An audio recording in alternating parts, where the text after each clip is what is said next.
Welcome to the How the Heck Have You Been podcast. I'm Mark, and as the title would suggest, I just call up a bunch of people I haven't talked to forever and ask them how the heck they have been. So here's some intro music and the show.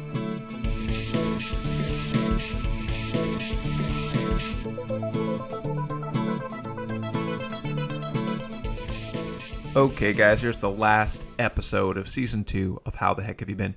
Couldn't have chosen a more appropriate person to end the season on than Toby Dickinson, my best friend from high school, bar none. A lot of you may want to know what he's been up to. We get into that, but a lot of the time we just kind of reminisce and talk about how nerdy we were in high school.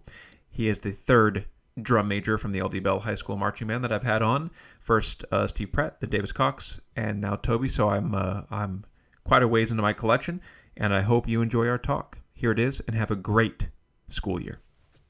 I am sitting down with Toby Dickinson, longtime friend since 7th or 8th grade. I don't know. Probably closer to 8th. Closer to 8th, but I think maybe technically 7th. And so you are now the third, maybe, former drum major from LD Bell High School marching band. So a lot of band talk. Just get ready. So we had Steve Pratt, whose shirt I'm wearing right now. Again, nice. He shipped me the shirt. I don't think I have any of mine. I've got my letter jacket that has all of our patches, BOA patches, and I don't think I lettered in band. I lettered in Academic Quiz League, Nice. which you were a part of too, right? I was part of that. You must have lettered in band though. I did letter in band, yes, but I never got my jacket decorated. So I have all my patches and all that stuff in a separate box. We have 1 year to closet. get them on there for the reunion. So Yeah. Can you believe it's going to be 20 years next 20 years. Like, that is insane. 20 years. So we're recording this in July of 2023. We graduated in 2004. So yep, we're at year 19. That is crazy. Did you go to the 10-year reunion? No, I've talked a little bit on the podcast about that. It was I was going to go to the happy hour drink thing beforehand, and then I thought I could sneak in, and then Claire Becking, whom I also need to have on the podcast, she was like, "Oh, they're actually checking to make sure you bought tickets." So I chickened out, even though I shouldn't have. But I'll go next year. Do we have any idea what it is, or who? I who's haven't running heard it? yet. Is it still is it Joey Berry? I thought it was Robbie Allender did the 10-year. I thought, and Julie Brown maybe. Maybe. I think they were in charge of it. It sounds like you need to have them all on the podcast. Yeah. Ask them, Hash it out. Hey, are you doing this? Yeah, I probably should. Was Joey Berry our Stuco president, though? I thought Joey Berry was. He may have been. I know he did the speech for our IB thing. He was the one people chose to give the IB speech at graduation. I vaguely remember that. Yes. But I'm not sure that he was president. Which, I'm surprised we even got IB diplomas looking back. I know we went through that program, but... Yeah. When I finally got the results, I remember that big paper we had to write. I think we all got a C on it because we didn't get the instructions. We didn't follow the instructions correctly. And that wasn't necessarily an our fault thing. Right. It was an instructor thing. Yeah, Miss Couch taught that. It was the first year, and so none of us really knew exactly what we were doing because we were definitely on the frontier. Susanna talked a little bit about that on our episode because I think she told me this and I didn't remember. I was the only one who got a good score, got an A or a B. Yeah. Because I had done something original. I think they wanted us to do something original rather than just a research paper. And so I had created this idea of the realistic hero of Dickens, which wasn't you had tragic hero and you had epic hero and stuff like that. So what about a realistic hero? Yeah, I have no idea what I even read about. No clue. I could probably find it, but we should dig that out. Yeah, dig some papers. I do have to give IB credit for giving me credit for college, but here, well, I'm jumping forward a little bit. We'll get into that, but yeah, and I feel like a lot of that overlap though with AP. Most of the credit you got from IB, you would have also gotten from AP. I think I picked up an extra 3 hours with IB stuff for the music, maybe. I think IB with history gave me so I went into college with a full year, nice, already done because of testing out. I think the combination of AP IB, but I think it was IB that really did it for me on the history side of things, because history was my minor in college. Yeah. All right. Before we get there, let's go. Let's go back. So my earliest memory of you at Hearst Junior High is the suitcase. Tell us about the suitcase, because actually I'm honoring you by working that into the book I'm writing right now. there's a student who has it, and it actually works. It works cleverly into the mystery plot of the story. But this was the story that was like, it was a heartwarming story to me because it was this twist on, here's this kid who's like in middle school dragging a wheeled suitcase with his books in it, and then you come to find out it was like your grandfather who had gifted it to you, and he drove you to school, and so you were doing it to not hurt his feeling. Like, oh man, that's like, so what a teddy bear. Have you told the story to your listeners with like any other? No, I don't think people? so. Okay, no. So yes, so this was in 7th grade, and I believe, if I remember correctly, I had starting that year off, I had a normal backpack, and at some point during the year, my grandfather started taking me to school. I didn't live that far away, but we had moved recently, and so I couldn't walk to school anymore. So my grandfather offered to take me, and for some odd reason, I don't remember if it was like a Christmas gift or it was like a birthday gift. It had to have been like a Christmas gift or something, because my birthday it would have been around the same time that school started, and I know I didn't start school with it. I got this. He basically gave me this like wheeled backpack, this suitcase essentially is what it was. My memory is it's like with the rectangular, like clearly travel luggage with the extendable hand and wheels, but I could be misremembering and it. I can't remember why it was given to me. I think it was because I didn't keep stuff in my locker, and so I would just put everything in my backpack, and I think somebody made a comment about, like, your backpack's too heavy, it's going to hurt your back, all this kind of stuff. And so he gave me this rolling suitcase that I was then I put all my stuff in it for school, which, back then we had a ton of books, and they were all really heavy. I mean, for a 7th grader. But still, I couldn't not use it because he was the one who took me to school every day and drove me to school. And so, here I am, obviously it's 7th grade, and which is already weird anyway, because it's like different environment. You don't know anybody. In the school district we went to, we didn't get any kind of prep for middle school in terms of, like, we didn't switch classes. We didn't have different teachers. You had one teacher, kindergarten through 6th, each year. 7th grade, you switch to having, obviously different classes with different teachers every day. And so that newness, plus being around a whole bunch of new people, plus being middle school, and now you throw on top of this, I'm the only person in school walking this suitcase with my books in it down the hallway. And so obviously 7th graders, or as the 8th and 9th graders like to call them, sevies. Sevies, yeah. Which we'll have to get into me being in 9th grade PE as a 7th grade. Wait, what? I don't... Yes, I not tell you about this? Well, no, okay, I'll get into that in a minute.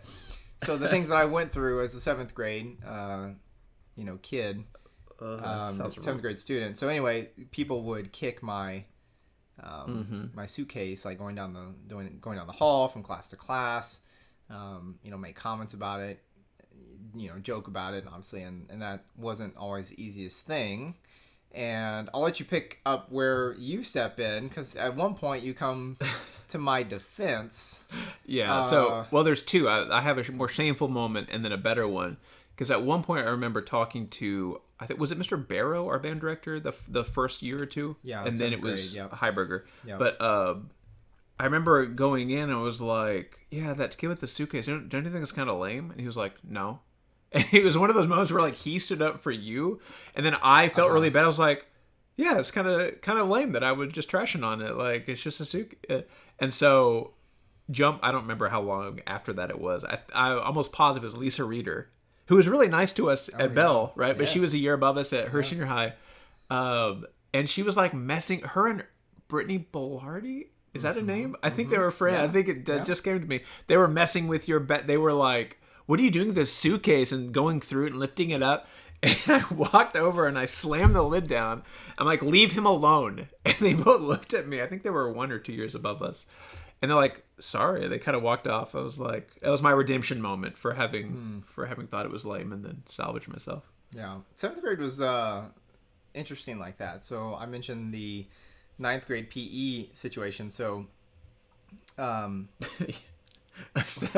Talk about the worst possible position to put a 7th grader in with 9th grade. So for those who don't know, our school district was a little different in the sense that 9th grade is still, though technically it's high school, it's still part of the junior high building. Basically, you have 7th, 8th, and 9th graders in one building. And so I remember my schedule, I took French as my foreign language. And the only time that 7th grade French was during 4th period. But that was also when 7th grade PE was. And so I couldn't do both. So what they ended up doing is putting me in 9th grade PE as a 7th grader. And yeah, that was interesting. Nothing bad ever happened. A few of the kids would tease me, and I remember they picked me up, put me in the trash can twice. Obviously no harm. That's pretty light fare. No real harm or anything like that. But it wasn't, 7th grade was not always the easiest, which it never is for anybody. But because PE already is full of kids who aren't part of a sports team, who aren't like have friends in sports and need something productive. It's just like the aimless people who don't want to do anything and are just kind of wanting a free period. I can't remember who the coach is. It Coach Simler? There was Coach Simler. Yeah, he had the knobby knees. The older guy. Yeah. So what's funny about that is that I grew up with my cousin.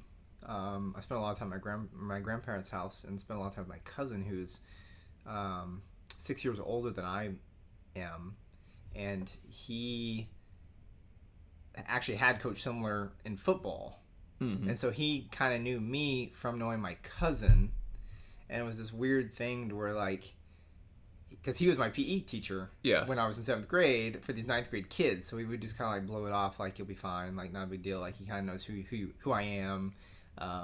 Didn't really make a big deal of it, but there were some points where kids would make comments or go a little overboard, and he would step in. Yeah, so. Well, that's nice. Yeah, that was good. Because we must have been in PE together 8th and 9th grade. Yes, because I have several interesting memories. Yes, we have a few more people we should probably invite to the podcast. Stephen Darling. Yes, he was in the. There's somebody. A lot of Magic the Gathering. We played Pokémon. We had a Star Wars book club. With a logo. Was a W star. Yes, and it was W stars. And I remember this about you too. You got into this rut once where you wanted to memorize, you were reading one of the Star Wars books.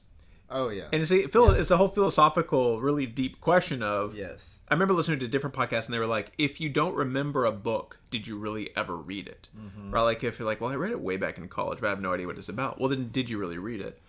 And so you were I want to remember every word, and if I don't remember every word, I'm going to go back and start from the beginning.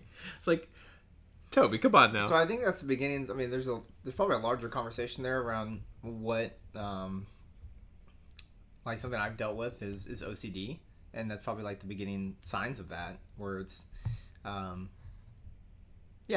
obviously, as an adult, you're oh, you read a book, you get the general idea of what you're reading, and then you understand what's going on. You don't memorize every single word, that's just impossible. But as a kid, we had this this club that we created, and it's oh, I want to be perfect, I want to know everything about, everything when it comes to Star Wars or whatever the topic was. And that was probably the beginnings of this OCD thing that I had for a long, long time. So did you do you have a diagnosis of that even, or any treatments, or is it just something that you deal with in general? It's something overly neurotic type behavior. It's I've definitely been diagnosed with it, yes. But I feel over the past year, and we're jumping ahead in time, I know, but over the past year, it's definitely gotten much, much better. We play fast and loose on this podcast. Yeah. We can jump around. Got it. Jump around. But yes, no, that's probably the, I've gone through these phases of man, I got to get super intense with this book and memorize every word, or, oh, I've got to clean my place and it has to be perfect, after work for a couple of hours, or, oh, I have to do this, that, or the other. And so, that's just a lot of stuff I've dealt with, particularly over the past few years. But Yeah, it probably started in middle school with something small like that, where it's like you latch onto this one thing, and oh my gosh, I gotta. If I don't remember exactly what character said when, and was it a question or was it not, it was like, well, I gotta start over again because I don't. So if I were to get asked that question, I didn't know it. Like, I'm not perfect. Well, you were very intensely focused on academics, which to my benefit, and I'm just thinking now about even the Star Wars book club is one of the many moments in which you were all gung ho, and I was probably like less than I was the looser friend who was like, I'm not that into it, dragging you down. But we created a constitution for it. We did, remember? Yeah. And we created rankings to where if you finish the book, you get to increase your rank. Yeah, that was definitely some attention seeking there as well, because we were like. We really wanted to get some of the other kids in PE to like notice and bully us about it, run away from them, and work like in a friendly way. I remember we were trying to like be super nerdy to try to get them to like mess around with us and try to steal the Constitution. But I just remember, I think like some of our friends like at the time was it Jamie Vo and Scene Harrell, they're just like, what are y'all doing? This doesn't make. Because they were the Stuco. Really cool. Yeah, they took like the Stuco route. We took more of the band's route. Especially when we got up into high school. I remember them, and then also, I remember Miss Treharn couldn't tell you and Scene apart, or was it Sean Stevens? Maybe she kept getting you mixed up with him. I don't remember that. Which, as a teacher, I now commiserate with that, because it's like when you have so many hundreds of students, through the years, it's hard to keep them apart. So no, that was So 7th grade, I believe. God, what was it? And it was 8th grade is when we really connected, because we connected around Pokemon, and that was the year, of course, we had Miss Banner. Yes. With Lauren and Laura, and that was probably the year they looped us into all of that nonsense and craziness with Bastille Day and going to the Renaissance Fair, which I talked with, I think, both Laura and Lauren. And I saw that picture recently, the one with us and Catelyn Hunt. Yep. And rest in peace, Catelyn. She's been mentioned a couple times on the podcast, but what a sad thing that was. We lost her a couple years ago, but. Yeah, so that was 8th and 9th grade. We had Miss Banner, and Pokemon. So the thing, the nice thing now is that Pokemon. So there are certain cultural phenomena that are okay, that remain cool after you get after a generation, graduates up. But we were not in that. Like, we were slightly too old to be into Pokemon, but we were still into Pokemon. Which is nice now, because all my students now, have grown up with it, and so it's like Ninja Turtles for our parents, or for for Gen X. Gen Xers grew up with Ninja Turtles, so Ninja Turtles are always cool now. They're never lame. But for us at that time, we were probably a little too old. I think it was 7th or 8th grade. And when did Pokemon come out in the States? I'm gonna look that up. But it must have been that year, right? It got popular, or maybe I don't know if we were too old for it. I just because I remember just always wanting to have $3.24, so you can go down to the gas station and get a pack of Pokemon cards. Those extra 10 pack. In fact, I remember I had an argument with my mom once about that, because I did my chores, and she was like, "You're just buying Pokemon." I was like, "Yeah, but I did my chores," and I won her over with my argument. So it was 96 Pokemon came out.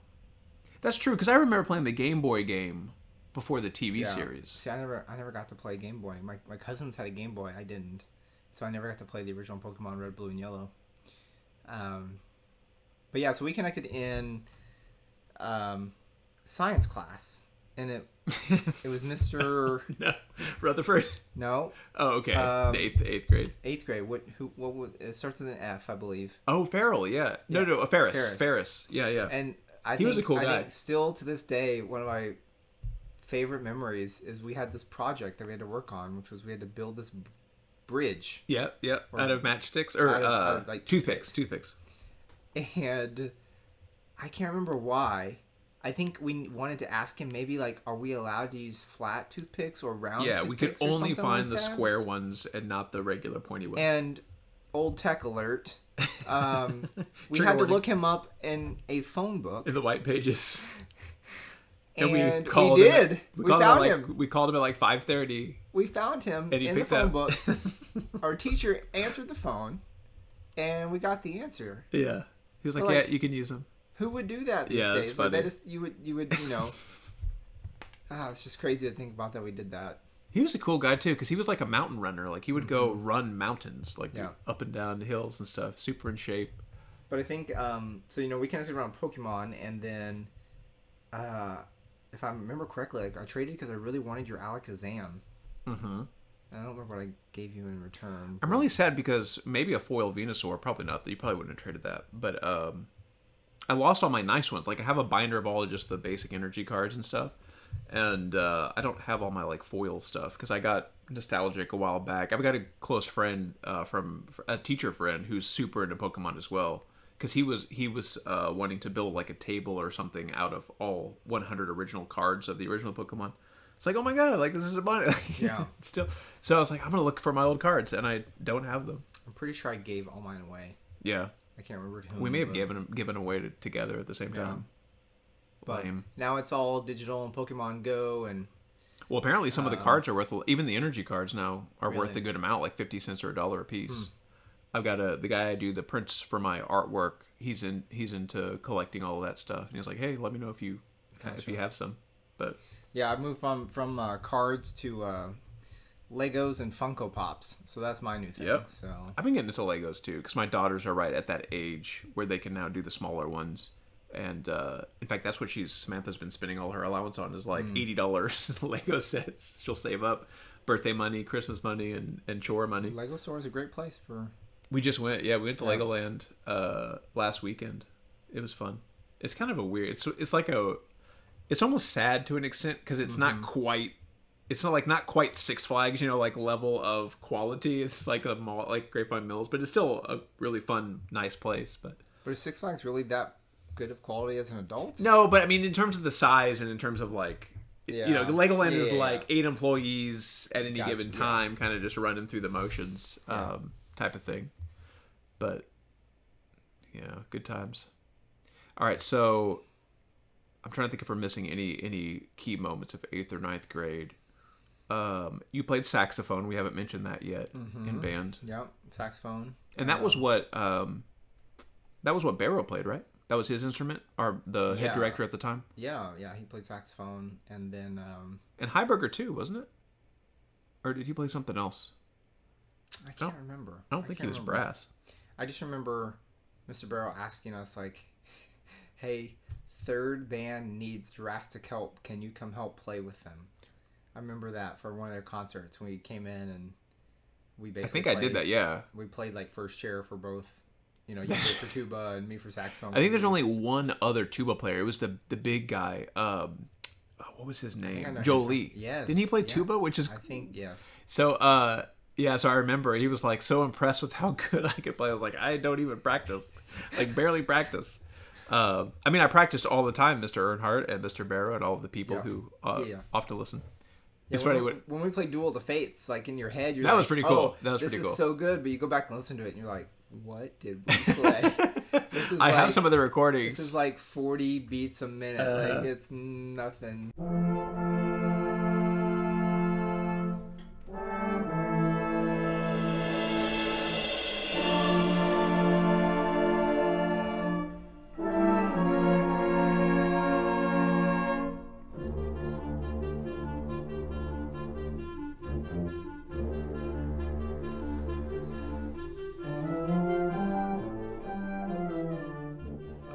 At one point we played the Next Generation Star Trek theme song. That was super exciting because my family liked it. You were never Star Trek, right? You were like all Star Wars. I'm mostly a Star Wars fan. I do like the J.J. Abrams films, Star Trek films. They're fun, especially the first one. But I was never into like what you were into with Next Generation and all that stuff. It was more of just like it was more nostalgia for me because I really don't like anything except Next Generation. Because we just used to watch it as a family live, like back in the day when episodes came out and you could just watch them every Wednesday or Thursday, I think. And we would watch that as a family. And it was a turning point when I could stay up till 9. Because I think it aired from 8 to 9, and I would never be able to stay up till 9, and then once I was able to. I gotta look up how many of these Hearst Junior High recordings I have.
Yeah, and at one point we had shared libraries on iTunes.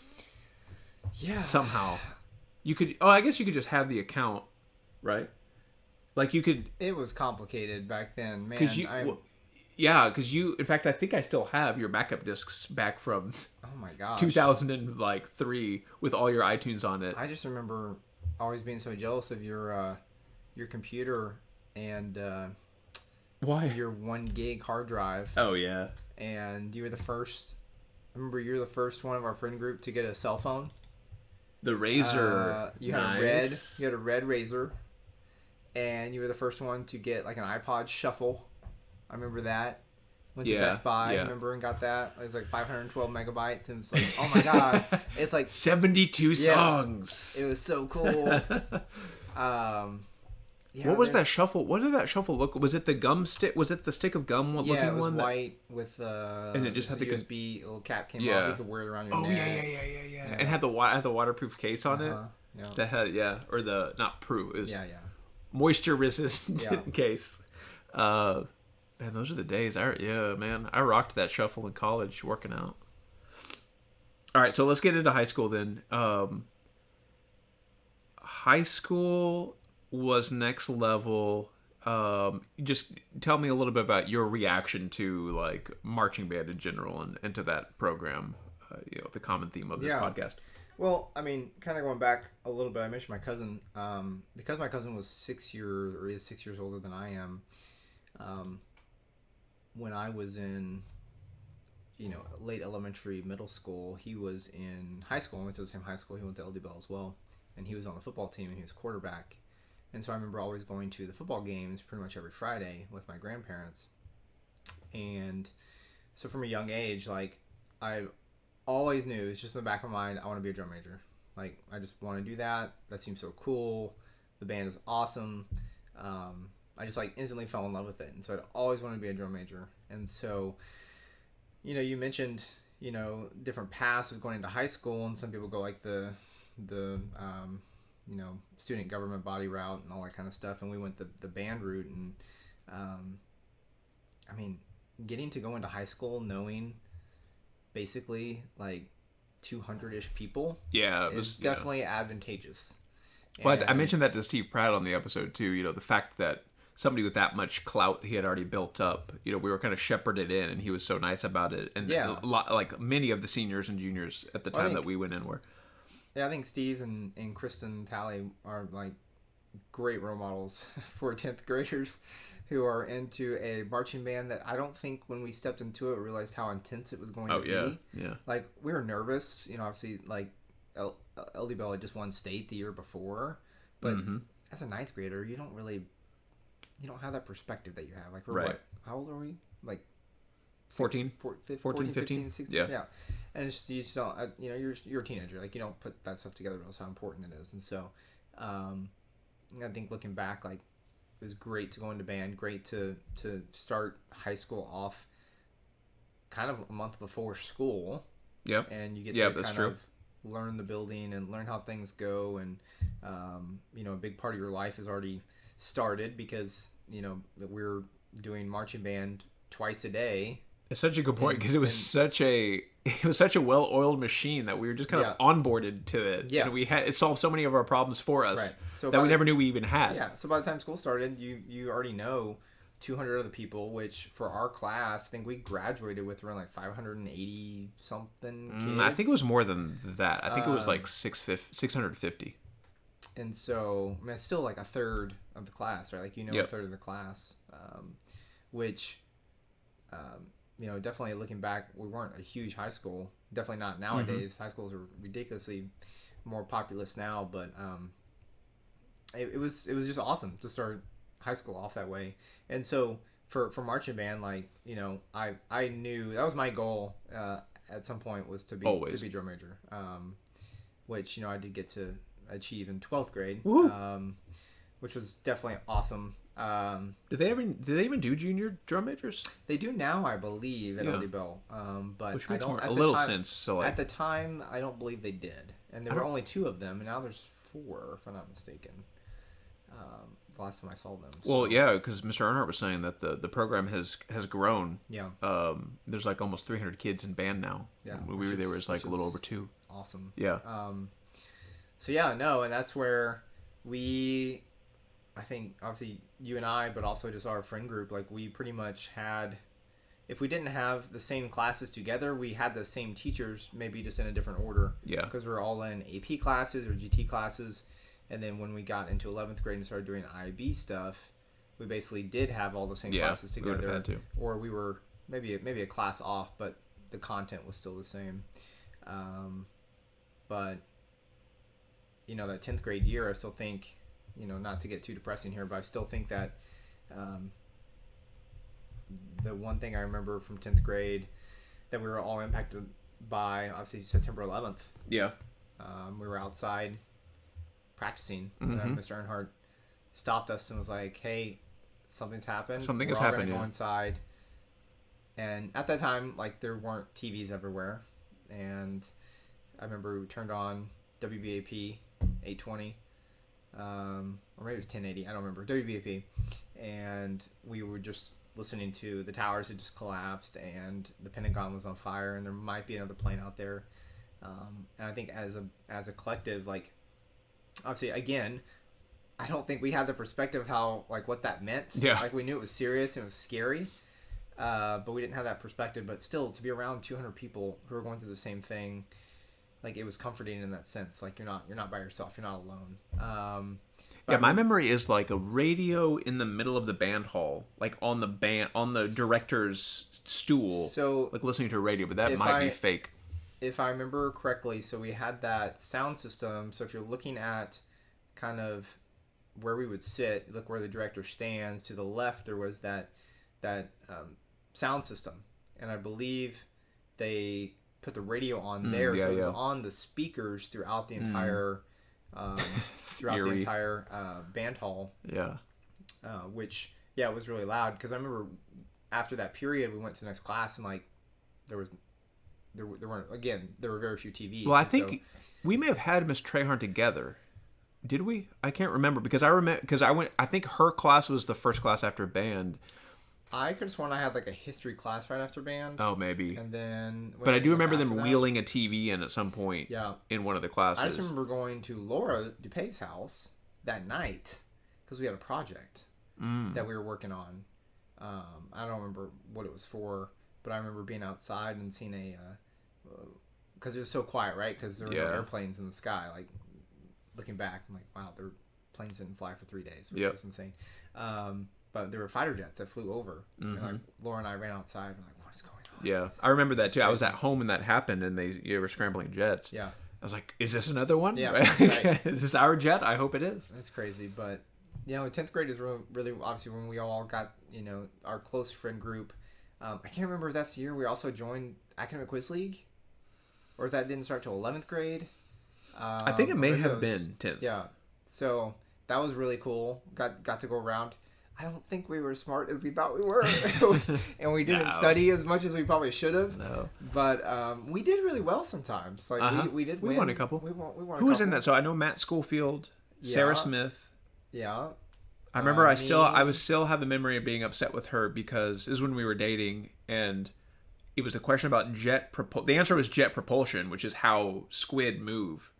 And she was the one that needed to answer, and I told her, and she didn't say it. She didn't trust me. I was like, all right, come on, man.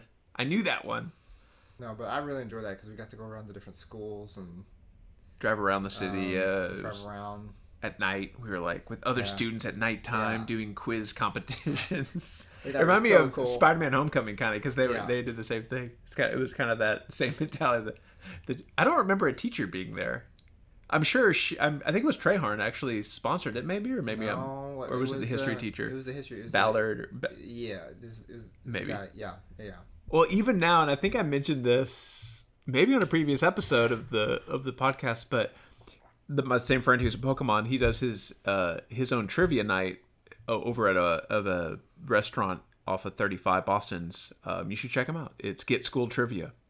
Like their Facebook page, but they do every Wednesday. And I tried going myself once, just by myself, because I have some friends who are better. Like, I know nothing about sports, very little about pop culture, and so it's really just the science stuff that I might know from my interest in it. But I get so worked up and not knowing an answer. I feel so stupid, and it was the least fun experience of my life going by myself that one time. Like, I'll just go and support my friend, you know. It's so terrible. Anyway, all right. So, anything else about high school? I mean, IB. In fact, Earnhardt talked about that. I had forgotten how much they had incorporated band and IB together. In fact, his Facebook comment was that IB stands for in band, because a lot of the stuff could be double dipped. What about Coach Fuller? I haven't talked about Coach Fuller much on the podcast. Oh man, he was interesting. He ruffled some feathers with his teaching style. Looking back, he ruffled a lot of feathers. I don't know if that would go over today, to be honest with you. I just don't. I believe he is still an administrator, or at least he was until recently. He became an assistant principal up there at Bell. Anyway, I should definitely have him on. Yeah, that would be awesome. Well, he was a cool guy because he was Coach Fuller. He did baseball.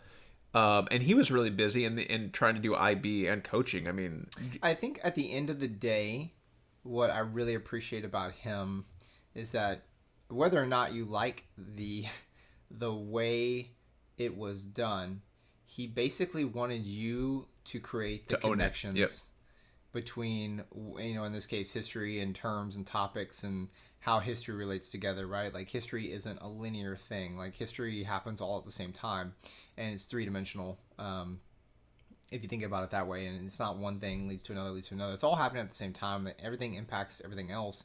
And that was his intent, was to try to get you to understand those connections, and that, when you're trying to define something, you don't just, in the context of history, it's not just about, like, getting the highlights of, hey, there was this battle and this happened. Well, it's what led to that, what caused it, what effects did it have. It didn't lead to just one thing happening. It led to multiple things happening.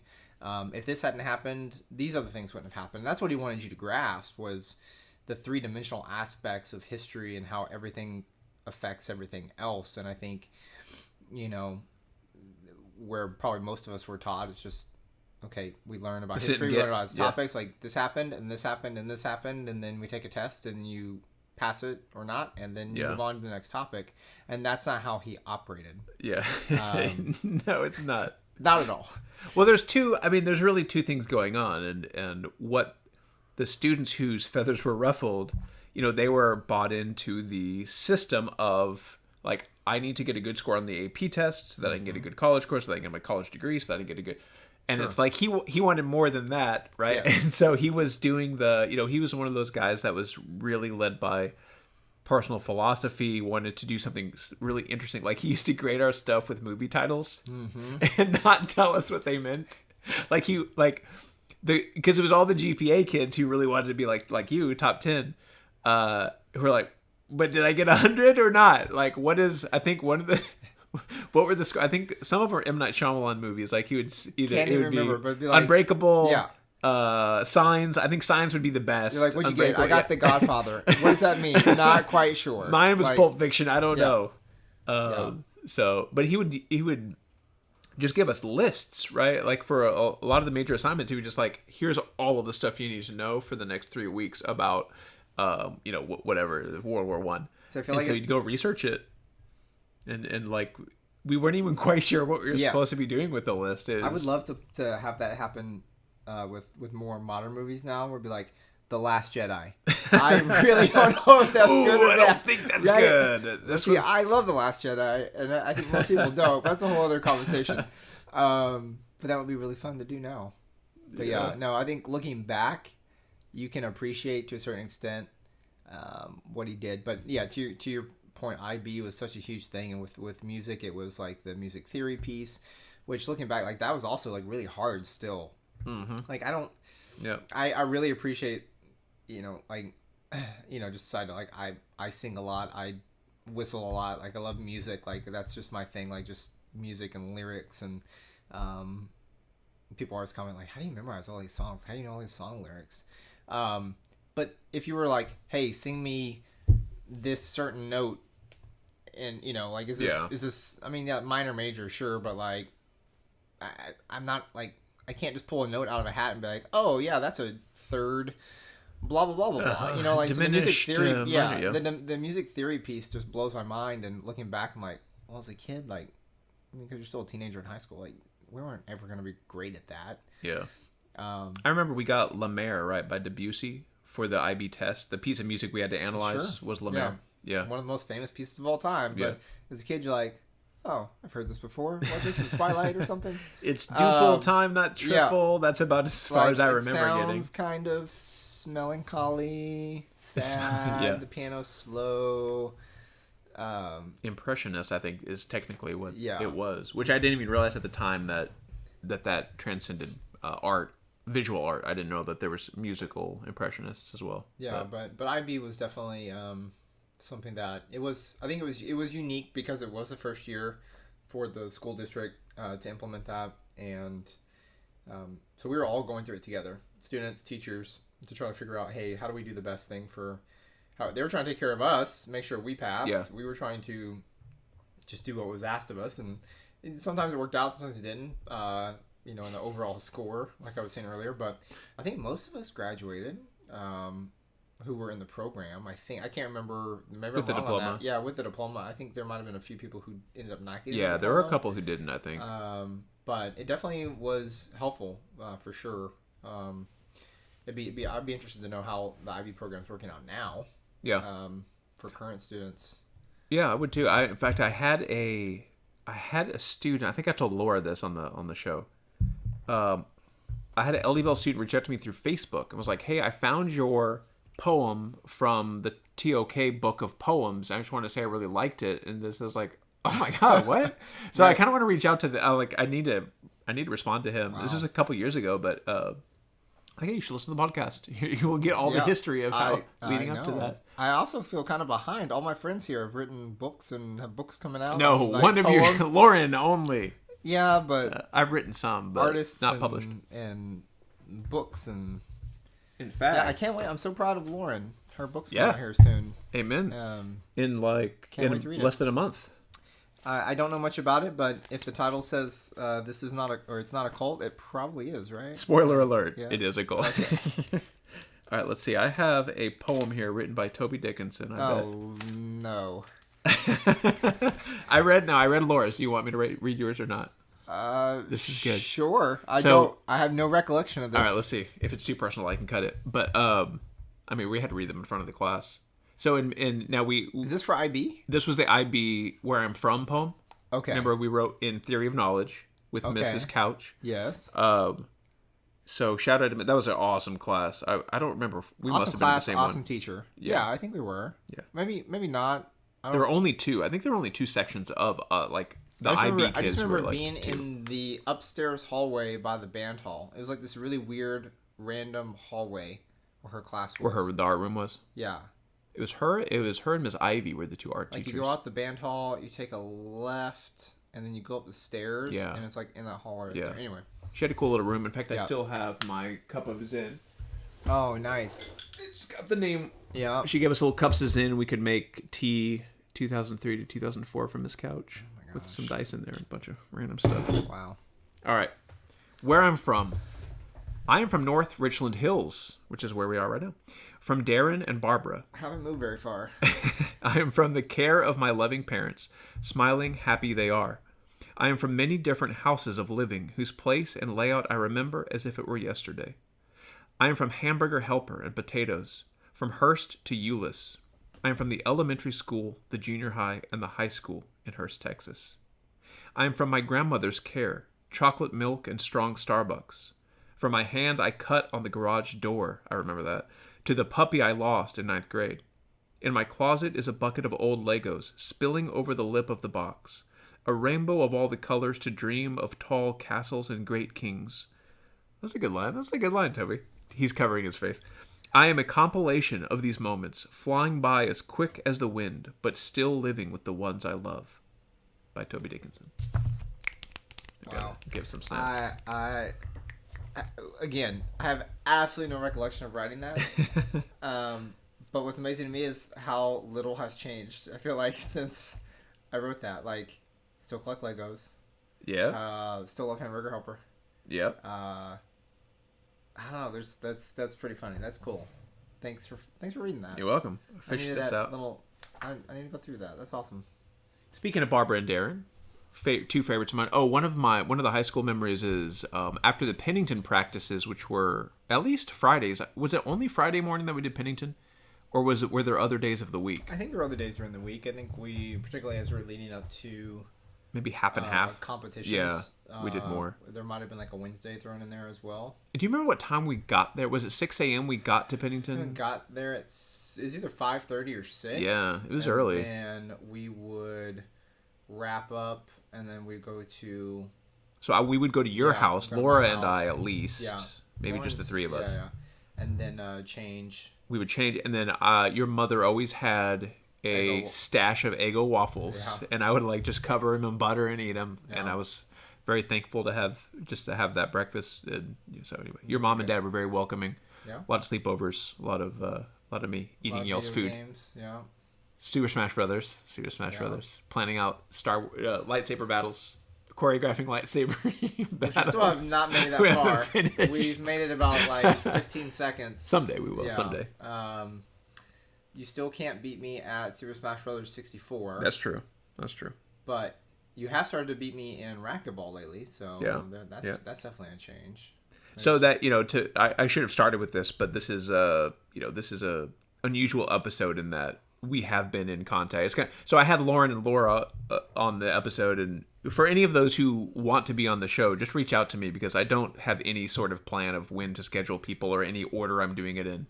I feel bad that I need to get Carbell too, but I was like, if I have Lauren and Laura on one summer, I have to have Toby too. But all four of us, or at least I have been in contact with all three of y'all regularly, so this isn't really catching up for me. Just for the people out there who want to know what you've been up to since high school. So let's do that. So you went to TCU, political science and history minor, right? Funny story, because going back to the IB thing, I really didn't have again as a teenager.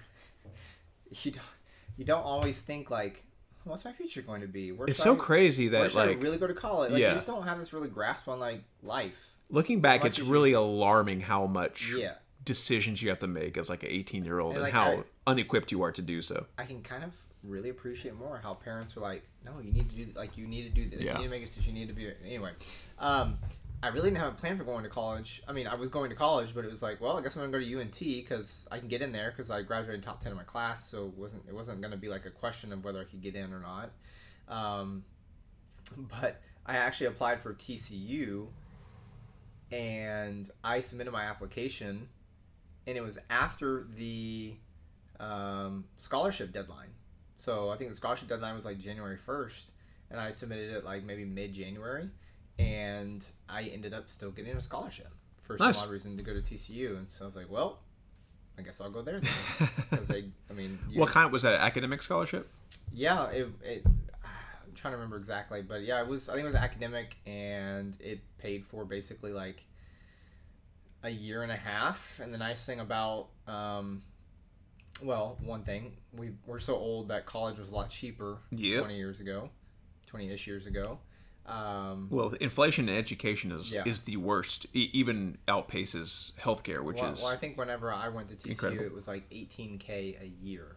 And I lived at home, so I didn't pay for anything else. I was just for classes and stuff, $18K. I mean, TCU right now, just 1 year is insane. Like, it's probably triple that. Yeah. It's just crazy how expensive college is now. But no, so because of IB and AP classes, I ended up getting, I went in with a year. So I basically was able to, I graduated from college. $51,660 now insane. average tuition. That's 21 to 22 school year. Wow. That's insane. that's almost 3 times the amount of money. Yeah, that's crazy. Eye-watering. So no, I was able to graduate TCU in 3 years, having to only owe a year and a half worth of tuition. Yeah. So got that paid off pretty quickly. But yeah, political science degree, minor in history. Am I using my political science degree? Absolutely not. So you're a pundit now on what channel? What do you do with poli-sci other than, I guess, go into politics? You can go into politics. You can go into law school. You could. I mean, there's a lot of different avenues. Journalism, even to a certain extent. But I didn't realize a lot of lawyers do an English degree for undergrad because it's just so much reading and builds up your reading skills. But I didn't realize that until I was in college that a lot of those English kids were going to be law students. But yeah, so no, really just got in and out of college. Didn't really spend a lot of time like college life or anything like that. Like went to school, focused. Yeah, because we had quite a few. So Claire Becking went to TCU. Matt Schofield went to TCU. I'm trying to think who else. Where did Amanda Hamlet go? She didn't go to. I don't think she was from Horned Frog. To Dallas, I thought. Yeah. I think that's right. Maybe? I think that's right. My wife went to TCU, but we didn't know her in high school. Yeah. Small world. I kind of regretted not at least applying there because I had so many close friends at TCU. Although that's Yeah. But I wouldn't have gotten the same scholarships probably. I applied to one school. That was UNT. Yeah. It's like to speak to the level of responsibility we had that we didn't deserve. I had heard Sarah's mom say once that UNT had a good English program, and that was the research I did. Yeah. So I applied for UNT and went there. So stupid. But anyway, I'm just also not a big, not that I would have necessarily known this in the moment, but looking back, like I'm just not a fan of college towns. Like that is just not a thing for me. Yeah. Like, the college, like living on campus can be one thing, but like the college town itself, like one time I visited Stillwater, Oklahoma. Ugh, could never do it. Like that's just what UNT reminds me of. No offense to, I mean, it's definitely more lively than Stillwater. I like Denton though. Denton is so it's so liberal. It's so like artsy. It's so laid back. Yeah. I'm liberal too, but it's just not my college like. Which is so funny because like you would think, having been in such an intense marching band program, that the college life would have some allure for us. But I'm kind of the same way in terms of I've never been a huge football fan. I kind of like it now, just the last couple of years. I've been actually watching some, not just Super Bowl games, right? Yeah, I didn't go to one TCU football game at all. Like not at all. Like, you want to go this weekend? No, I'm going to like either sleep or I have to go to work or something like that, But you were always pretty politically centered. I remember you used to be really conservative. Now you're not. But I remember you used to watch. I remember you watching. What's his face? Bill O'Reilly. What is he doing? He's like so obscure now. He's like he still has a show, right? I think that goes back to the whole. Thing where it's just like, as a teenager, you don't realize. Yeah, you don't. You don't have, any perception of. You have the way that you perceive the world is also kind of the way that of the people that you're surrounded by. Yeah. You know what I mean? It's just kind of how you absorb that as you get older and you step into your own life, to a certain extent, like, oh, I don't believe that now. Like, I can see a different point of view. Like, and also, like, there's a whole, we didn't have social media when we were a kid. There wasn't, we had our Zangas and we had our My Pages or MySpace. And Zanga was my favorite. All that kind of stuff, and Facebook was like just kind of starting. Twitter wasn't even around, or not at all. I say X now wasn't around. X, I don't know that. Twitter just got rebranded as X. Did it? Twitter did? Yeah. I haven't even heard that. God. That's for our next podcast. Yeah. Meta and X. So yeah. So I would say. No, I wouldn't say, but I am complete opposite of how I would have viewed myself politically as a teenager in college and stuff like that. Did you have any like favorite professors? Any really interesting classes you took? Yeah. I'm trying to think. I don't even know what kind of I remember classes you would take. Dr. Carrie Courier was a political science professor at TCU, and I took 3 of her classes.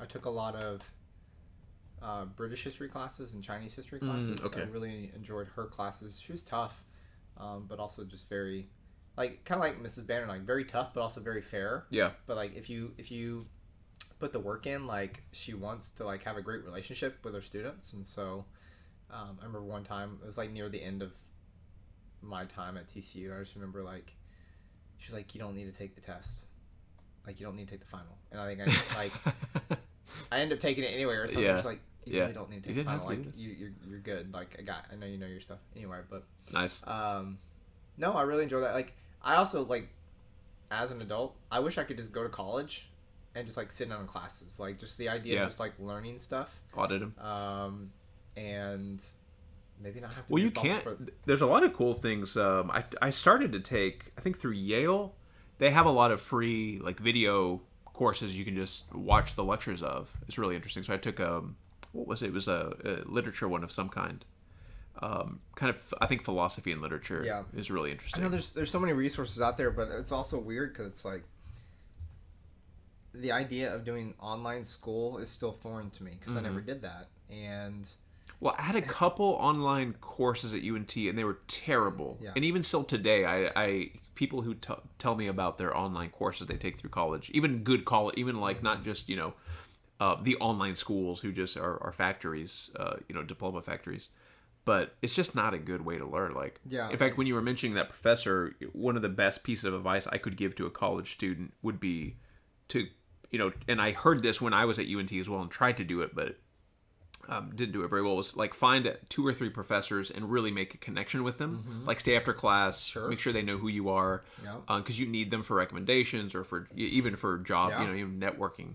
Not all of your professors, but at least find a couple. And the second piece of advice I would give is like, it's crazy how much free money is out there for just a couple hours of scholarship application time. Like I got a couple $100 for school books because I was going to be a teacher and there was a scholarship for that. So just like keep searching for those and getting the free money. But I mean, anyway. just asking questions, going to office hours.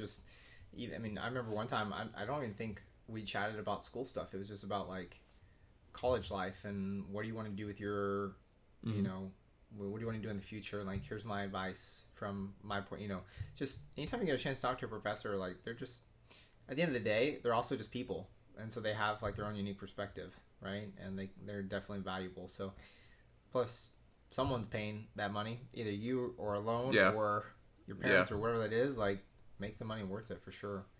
But yeah, no, like I still would love just to go visit in person classes because I know like kids these days do math on a computer. I'm like, that's just a foreign concept to me. Like, that's true. I can't do it. Like I need a pen, I need a pencil, and I need some paper. Show your work.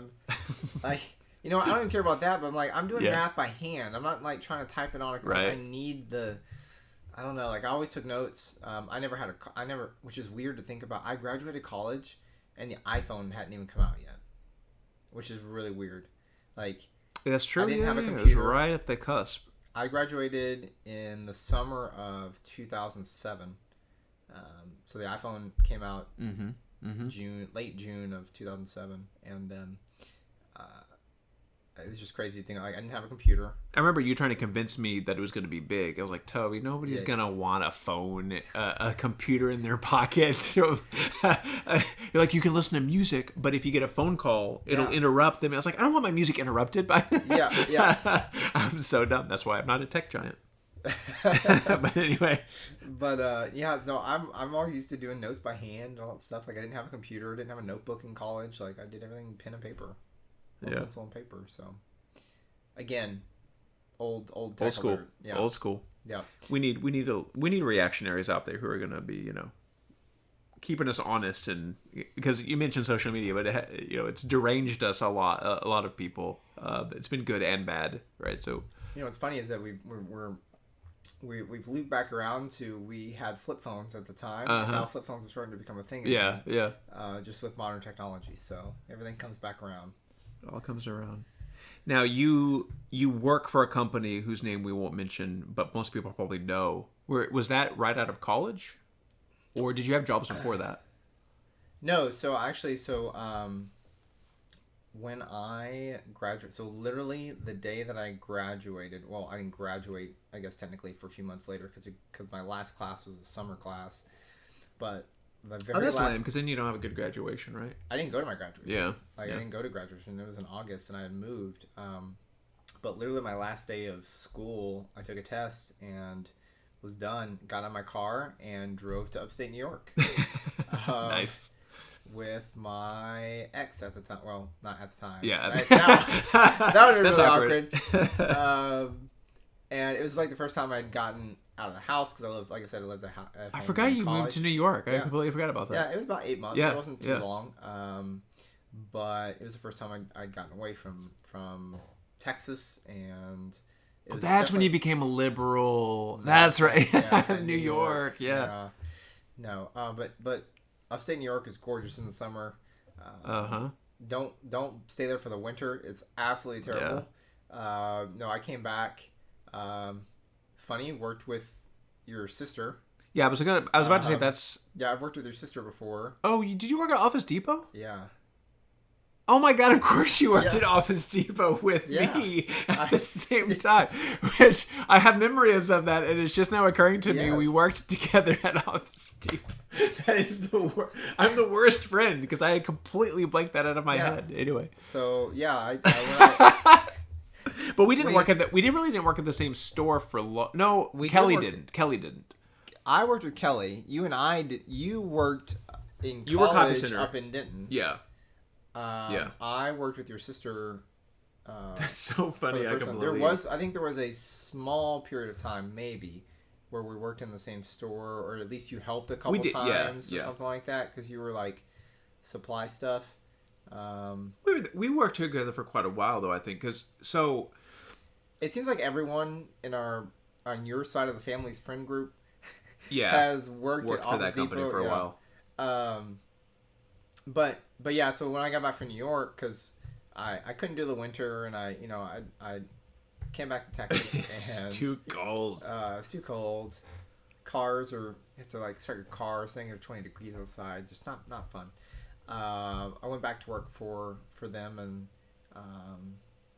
for a while. That's funny, yeah. And then because our and that's where you met, which is funny because we talked about we worked with Dirk Ellard.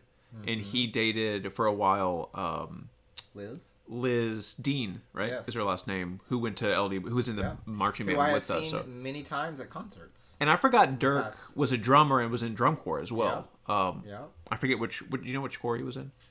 I don't. I think I want to say like Blue Devils or. Okay, maybe. I thought it was the green one, the one that had. I'm picturing him in a Facebook picture in the green uniform, but anyway, Maverick. I don't remember what they're called. But, that's funny. So, because I worked in Denton for a while and then moved back home for the last couple years of college to live with my dad because no rent. And so then I worked with Rory. You were with Rory the whole time, right? Mm-hmm. But then they moved me to the store 81. Yes. Because they knew I was going to teach. I shouldn't have told them, I was planning on quitting. But they knew, because we were friends. Rory's a good friend of mine. I still consider him a friend. It's been a while since I talked to him. But so they were like, hey, since you're not going to be with us at the end of the summer anyway, we need a copy center manager at 81, which is the one that's now Painted Tree over by the mall. Yep. So I did that for a couple months. And I think Jason was at that store. He was. Yeah. Mm-hmm. So I worked there a couple times to cover some stuff. Also, mm-hmm. Yeah, we ended up working everywhere. 525. I worked at Watauga. Yeah, I worked at East Chase. Yeah, helping with supplies. Yeah, that was good. I liked working for that company. I enjoyed it. I thought it was good. I mean, in terms of retail, in terms of soulless retail companies, it wasn't bad. It was a family, right? It was anyway. I say soulless, I just mean, all retail has that reputation, but Office Depot is a good company. It feels weird that they're partnered with Office Max now, because they were our competitors. So now every time I go in there, it's Office Depot, Office Max. I'm like, ugh, this feels gross. It doesn't really roll off the tongue. No, it doesn't. The name could have come up with a different name, or just kept one or the other. Nice. So, any other fun story you were? So it's funny that this is not a catch-up podcast. We were literally just together for 90 minutes at the jump park where my nephews and daughters were. Toby was there, so they were brainstorming stuff to talk about. So, what'd y'all come up with, other than New York? Did you ever go to New York City? You had to have, right? Oh yeah, I've been to New York City a couple times. Love New York City. Broadway. Actually, I have not seen a show on Broadway. It's gotta be on my bucket list. I bought tickets to go see Book of Mormon, mm-hmm. and that trip ended up getting canceled because I got sick back in 2016, and so I didn't go to New York. 2016. Yeah, that was Trump election year. Oh, that's when I got C. diff. Oh yeah. Yeah. So I read was it Turtles All the Way Down? Speaking of OCD, she has it, and John Green does a really good job portraying what the thought process is like. But she would get freaked out about that, right? Like when she went to the hospital, it's like you can get C. diff, like you can get like antibiotics can be bad for you because you can get C. diff. Which I still think about every time I get antibiotics, and I'm like, you're just wiping out all the bacteria in my body. A lot of that is healthy bacteria. Like, this can't be good to just blanket, kill everything in your body. No, C. diff can be very deadly, particularly for older people. And a lot of people you have the bacteria in your body. It's just the way that certain antibiotics can get rid of the bacteria that protect you, and it causes C. diff to kind of take over, like a runaway. And so I was planning to go to New York again that summer. Ended up getting sick, and so decided to stay and just make sure I got better. But I've been to New York a couple times. Been to Salt Lake City, which is also beautiful. In Speaking of Mormons, yes, learned a lot about Salt Lake City. Streets are very interesting there. The streets are, like, obviously the I don't know the full history of Salt Lake City, but it's very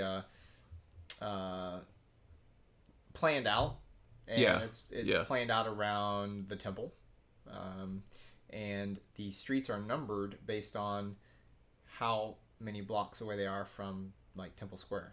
Nice. So, like, if it's like 600, that means it's 6 blocks away from the temple. So anyway, it's really how far away you are from God, how far you're wandering. But we got to go to like Park City, Utah, which is awesome as well. Salt Lake City is beautiful. Been to Seattle. Yeah, I love the Pacific Northwest. Seattle's amazing. I mean, they're crazy people up there, but they're left in Portland, especially, like when you go south to Oregon. I still love that city though. It's so crunchy. I love it. I have not been to Portland yet. You should go. It's another world. Been to LA, been in San Francisco, been to Florida. So gotten to travel some bit. I've for the past couple of years, for fun, have been learning Swedish. So so we're watching Taskmaster. Have you watched Taskmaster, the British game show? Every season they have something with a Swede. They have a Swedish person. One of them was he could only talk to you in Swedish. He spoke English, but he could only speak in Swedish, and you had to figure out all the answers to all these questions, like what his mother's name is, like what his favorite food is. All this. It's pretty funny. Anyway, so I've been kind of for fun, but also just like as a challenge for myself, been learning Swedish. So I'd love to go to Sweden. Mm-hmm. Might be planning something with your sister Kelly and her husband. Nice. They're wanting to go to Finland. So I was like, well, if you're going to Finland and it's right next door to Sweden. Yeah, that's one of those funny things. Combination trip thing we could do there. Yeah. So 9 skinny finger, Finland, Norway, Sweden. 9 skinny fingers, right? It's Norway, Sweden, Finland. Mm-hmm. Yeah, that's one of the main reasons we've also still kept in touch is because you have become good friends with my sister through Office Depot, right? I guess that's how y'all became friends. And then, so it was like, yeah, Toby's coming. My sister would be like, yeah, Toby's coming. I was like, wait, he's my friend. Yeah. Now he's your friend. So wait, so you remember that by 9 skinny fingers? You could say like NSF, like not safe for. Yeah, not safe for. Yeah. That'd be an easier way to. Yeah. Okay. That was back in the day. I remember learning it Miss Campbell's class, D. Campbell, in 9th grade. But oh my gosh, so many teachers I wish we could have, we could catch up with. Yeah. On this podcast. Well, the episode I was telling you Gilbert, with Miss. Oh, see, I never had Miss Gilbert. French. Well, I'd even talked to you about co-hosting, but like it quickly became apparent that trying to get 3 people's schedules to all align was just going to be a nightmare. Because it's hard enough to try to find people like, well, I can do it these 3 hours or at these 3 hours. But yeah, you should do some episodes. You can host your own if you want, and I'll just pop them up. All right, more to come. Do that with Miss Gilbert. Cool. Yeah, so that's been let's see, the past few years. I mean, everything got thrown off with COVID. Obviously, I feel like we're all finally back into our out of kind of pre-COVID times, at least to some extent. Yeah. But excited to go back to concerts. You know, you and I have been to a couple concerts. And did we go to Muse together? We did. Yeah, you invited me, and that was. I still regret. One of the best concerts. We went. You invited me to Edge Fest as well, and Beck was headlining, but we had to leave early for Aaron's birthday party. Yes. I was like, I can go, but I've already told Aaron. And when I got to Aaron's birthday party, he was like, I would have skipped my own birthday party to see Beck. I was like, dang it, I should have canceled and just stayed for Beck, because we saw Churches at Edge Fest, and there's some the neighborhood. The neighborhood was not great. Did not like he seemed like such a tool. I had a student after that who was a big neighborhood fan. And I was like, dude, that guy's, I don't know, he's not, anyway. Yeah. No, his presence on stage was kind of smarmy. I feel like we left, that night, like, was it Imagine Dragons or something like that? That was playing, like, second up to Beck. Oh, maybe. And, like, we left in the middle of that because we're like, okay, we got to go. Maybe. But we saw Churches, and we saw Group Love. We saw somebody we knew down there, too. Like, somebody from high school, I think, as well. Who was that? I can't remember. But they were walking. I was like, fun. Is that them? And then you invited me to Muse. That was a good show. Muse is probably, they probably put on the best concerts I've ever been to. Yeah. Been to many Walk the Moon concerts. Oh, and then you came to see Jack White with me. Yeah. And Riley. Yeah. Speaking of Riley, he's come up 3 times on this podcast. Didn't know a single. A single Jack White song, but that's okay. Jack White's interesting because he's not, other than they had to have played 7 Nation Army, right, at the end. Yeah. I think he always ends with that. But, Jack White is definitely more of a musician's musician. But that was also the first concert I've ever been to where... they lock up your phone. Lock up your phones. I was not used to that. We're not happy about that. Neither you nor Riley were very happy about that. But I will say that they didn't get my watch, so I still had access to... Nice. Stuff to record. Can you... Does it have a camera? No, like to record? No, yeah. But like if I got a message or something, right. like I could still get it. But... Well, I should have warned y'all. I didn't even think about it, because I think at least the last 2, I've seen Jack White 4 times now, and I think the last 3 shows they did that. And so I forgot to even register that, maybe Toby and Riley won't want their phone taken away for 3 hours. I mean, it's fine. It's probably, it's probably good that we can all get away from our technology for a little bit, but it's just like the idea of, man, what do we do before technology? Like, there were days, I call your home line, like, I still remember your home phone number. Yeah, 817-595-0698. That's right. I vaguely remember yours. Yours was zeros. I don't remember yours. 8680858. Okay, I don't remember it. Yeah. But I'm just happy I know my wife's cell phone number. I always panic for a split second that I don't know it. And of course I do, but oh man. There's only 2 phone numbers I know. Mine and my wife's. Yeah. Craziness. All right, well that's been about an hour. Oh, we still need to do your quiz. All right, here we go. Okay.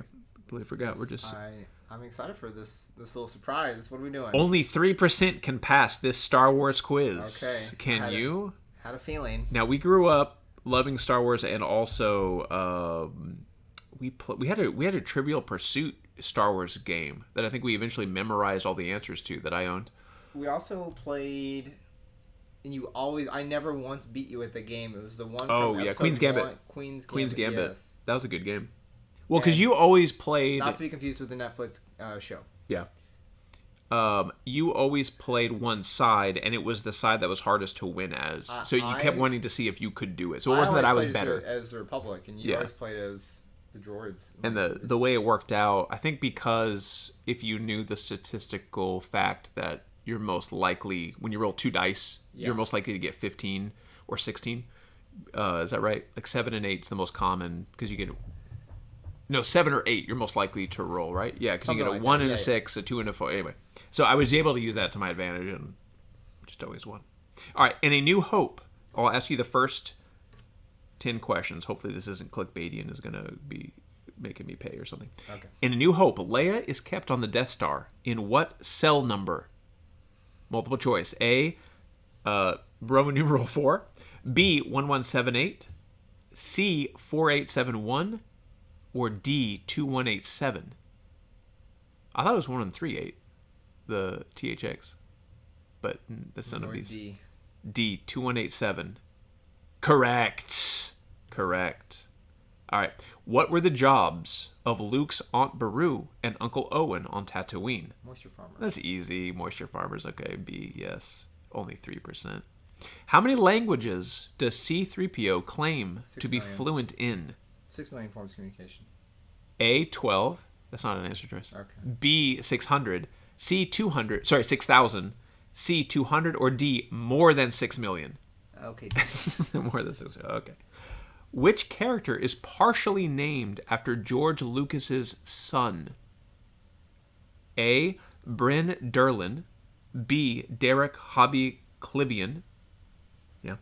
C, Dexter Jetster. Or D, Ben Solo. C, Dexter Jetster. Correct. I'm trying to see if it has. Yeah, Dexter Jetster is Basilisk living on the planet Coruscant who used to smuggle guns but now owns Dex's Oh, okay. Yep. Is he the big guy, the big alien? Okay, got it. Sorry, I forgot. All right, look at you. See, you are better than me at this. Who is the lead singer of Jabba the Hutt's house band? She's has a picture of her. I can picture her. I can hear her. Doda Bodon Oawalido. B, Droopy McCool. It's Droopy nice, McCool. It's Size Noodles. Size Noodles, okay. Size Noodles. D, continue. Oh, this is stupid. What species is Jar Jar Binks? Without looking. He's Gungan. Gungan. Correct. 6 of 6. Let's do 10. Did I say 5 or 10? Which U.S. national park was used as indoor for filming Return of the Jedi? I think I know this. Redwood National Park. Redwood. Yeah, let's go with Redwood. I think it's Redwood. Yep, it is Redwood, not Sequoia. In The Empire Strikes Back, what does C-3PO say are the odds of surviving an asteroid field? 7,340 to 1. No, not an answer choice. 1 in 7.36 million. 1 in 6 billion. 3,720 to 1. 3,720 to 1. Continue. And then Han Solo says? Don't tell me the odds. Never tell me the odds. 2 more questions. You've got it. You're at 100% so far. Theed is the capital of what planet? A, Coruscant, Tatooine, Felucia, Naboo. Naboo. Correct. And last but not least, what is the first spaceship seen in A New Hope? It's a blockade runner. Is it a Republic attack cruiser? It's Tantive 4. Tantive 4. All right, look at that. All right. True to form, 10 out of 10. Some of those were easy, but some of them were hard. Some of them weren't that bad. All right, and last but not least, I always have a prepared statement for my guests. Toby, because of your steadfast friendship and stellar work ethic that pushed me to be better, I'm sincerely grateful and better for having known you. You're one of the hundreds of kind, generous, and benevolent people I know in a world where we need every single one we can get. So keep being awesome and doing awesome things. All right. Thank you, Mark. Thanks for doing this. Back at you. And thanks for having me on the podcast. You're welcome. Appreciate it. All right, guys.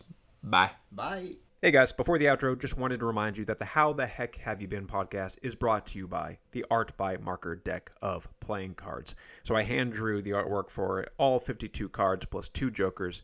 It's pretty sweet. Head over to our website, artbymarker.com, to check them out and support this one-man show. Thank you. All right, that was the show. Thanks for listening, everyone. Today's episode was recorded by Mark Dye. Our editor is Mark Dye, and he is also the executive producer. The intro and outro music was composed by Mark Dye in high school. It's really just me doing this. To support the How the Heck Have You Been podcast, visit artbymarker.com and buy some cool art. Thanks, y'all.